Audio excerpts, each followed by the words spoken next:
One of the worst days of my life here at KHTS was a day I had to announce every 10 minutes about a little boy who was lost and was found in a pool, unfortunately was airlifted and did not recover from that tragedy. It was one of the hardest things I think I've ever had to do in my entire life.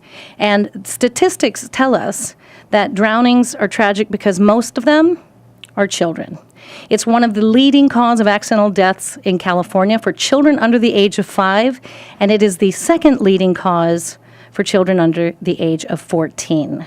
Each year, 4,500 to 6,000 people drown, and more than 1,000 of them are children. And each year, approximately 30 of those deaths are in 5-gallon buckets. It's an inch of water is all it takes. Children drown in wading pools, tubs, buckets, washing machines, toilets, jacuzzis, and many now in fish or koi ponds. Here in the Santa Clarita Valley, where so many homes have swimming pools, it really is crucial for families to take action to prevent such accidents, which unfortunately and incredibly tragically happen too often. It was one of these accidents that caused the owners of Academy Swim Club in Santa Clarita to open up shop. Jim and Nikki Miller were out one day when their son, about a year and a half old, had accidentally found his way into their spa while the babysitter was inside the home on the phone. It was a miracle that this young man was found, and he is here with us today. He's part of the family business. Dakota Miller and Nikki Miller, his mom, hello to both of you, and thank you for being here today. Hi, thank you for having us, T. So, Dakota, one of the ways they found you and what happened, they were able to figure it out, was you had an older sibling who wasn't much older, 4 years old? Yes, that is correct. Pulled you out, and the reason the family was able to deduce what happened to you was you upchucked right next to the jacuzzi. I did. You took in a long... You look fabulous, by the way. Thank you very much. Thank you for surviving. Thank you, yeah, of course. And now the family is giving back, and you're part of the business, aren't you? Yes, I am. Tell me a little bit about what you do, Dakota. What I do is I'm just learning how to run the business right now. I've been a part of the business since I was a little kid, helping my parents grow it, and it's pretty much learning all the aspects of the business. And now I am upstairs with my mom, just learning about everything about the business. Tell me what the business is, Dakota. Business is Academy Swim Club, teaching little kids how to swim, and that's just what I love to do, is just help kids be more safe around the water and reduce the statistics of drowning. Yeah, the incidents. Nikki, tell me a little bit about, once you got past this, the shock and the trauma of what happened to your child, what was, of course that was the seed that led you to the business, but tell me a little bit about how you formulated, what you decided, what you thought was going to be helpful. Well, when we came home that day, we were really shocked because it was our other son who rescued him.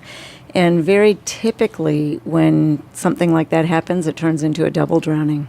So we just feel so fortunate and so blessed that we didn't have to have 2 funerals that week, and that both of our sons survived, and there was no damage also. So many kids are rescued and then they're taken to the hospital and there's brain damage and permanent damage in some way. And the fact that it happens so quickly, it's incredible to me that the majority of kids who survive are discovered within 2 minutes. Yep. At 92%, and the majority who do not survive are discovered after 10 minutes. That's an incredibly short amount of time. The difference between... So when your child goes missing, the first place you have to look is your water, any water, pool, washing machine, tub, anything. And then go looking other places. But first, check all of the water. And they wander, and they know where water is, and they wander into neighborhood pools. And that's what happened with the episode that you described when you opened the show about the wandering child in Castaic. And there is such a fascination. Water is a beautiful thing, Yeah. but unfortunately, it can be incredibly tragic. I'm so happy you're here today, partly because of the fact that I've just learned that 60% of all drownings occur between April and September. We're coming up hot on the heels on that, and I would believe that it would be even earlier because we have such unseasonably warm weather right now. So I'm going to say March and September. California Yeah. is it. That's it. And the fact that Saturday and Sunday accounts for nearly half of all these incidents. Well, that's when we have gatherings, and that's when we're out around the pool. And movies have made drowning look like this loud episode where there's splashing and cries for help, and that's not at all how it happens. It's quiet. Drownings happen with adults in cocktail parties standing all around a pool. And an hour later, they notice, or 20 minutes later, they notice there's somebody at the bottom of the pool.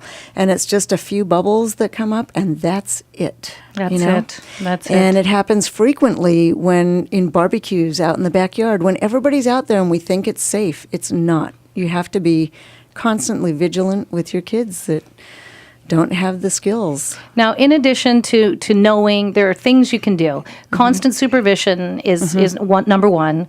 Pool fencing would eliminate 50 to 85% of this. And the fact that parents and babysitters, everyone should know CPR and have a telephone, poolside.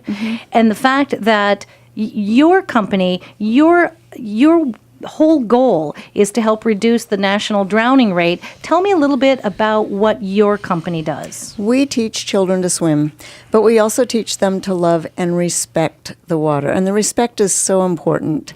We don't just teach them how to swim in bathing suits, because when kids fall in the water, and it's not if, it's when. Wait, I'm going to ask you to repeat that. You don't just teach them to swim. What did you just say? You don't just teach them to swim when they're in their...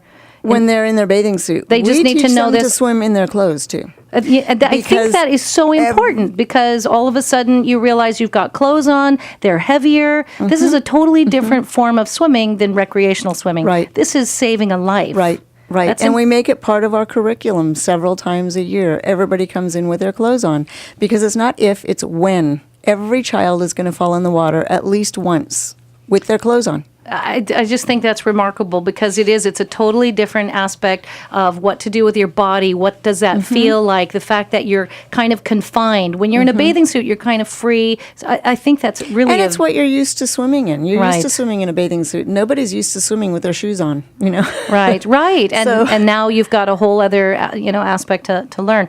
All right, if you're listening and you're interested in learning more about what Nikki Miller and Dakota Miller and Jim Miller are doing for Academy Swim Club, you can visit their website at swimforlife.com. That's the number 4, swimforlife.com. I think it's an amazing thing that you're doing and critically important. Dakota, let me ask you a question. Does your brother ever hold that over your head? I did this for you. What are you doing for me? Well, not really, because we were actually playing tag when it all happened, and he pretty much chased me into the water. So okay then. He's accountable. He's accountable. Yes, so I guess he felt like he had the need to just jump in and save me. How old are you now? I am 21. I love that you are giving back because this is a pretty incredible event that happened in your life, and the fact that you're taking something that could have been unbelievably tragic and putting it into something good. Dakota right now is going into preschools and kindergarten classes and teaching the SAFER 3, which is the SAFER pools, the SAFER response, and the SAFER kids, which is what you just reviewed. SAFER pools, putting barriers, SAFER response, learn CPR, and SAFER kids. Kids need to know, don't ever swim alone, and learn to swim. So he's going in the schools every day now and teaching kids those lessons. Well, I appreciate you and thank you for giving back, Dakota. I think that's wonderful. Least Again, I can do. I think it's great. Swimforlife.com. Thank you both for being here today. Thank you for helping us spread Thank this you. message.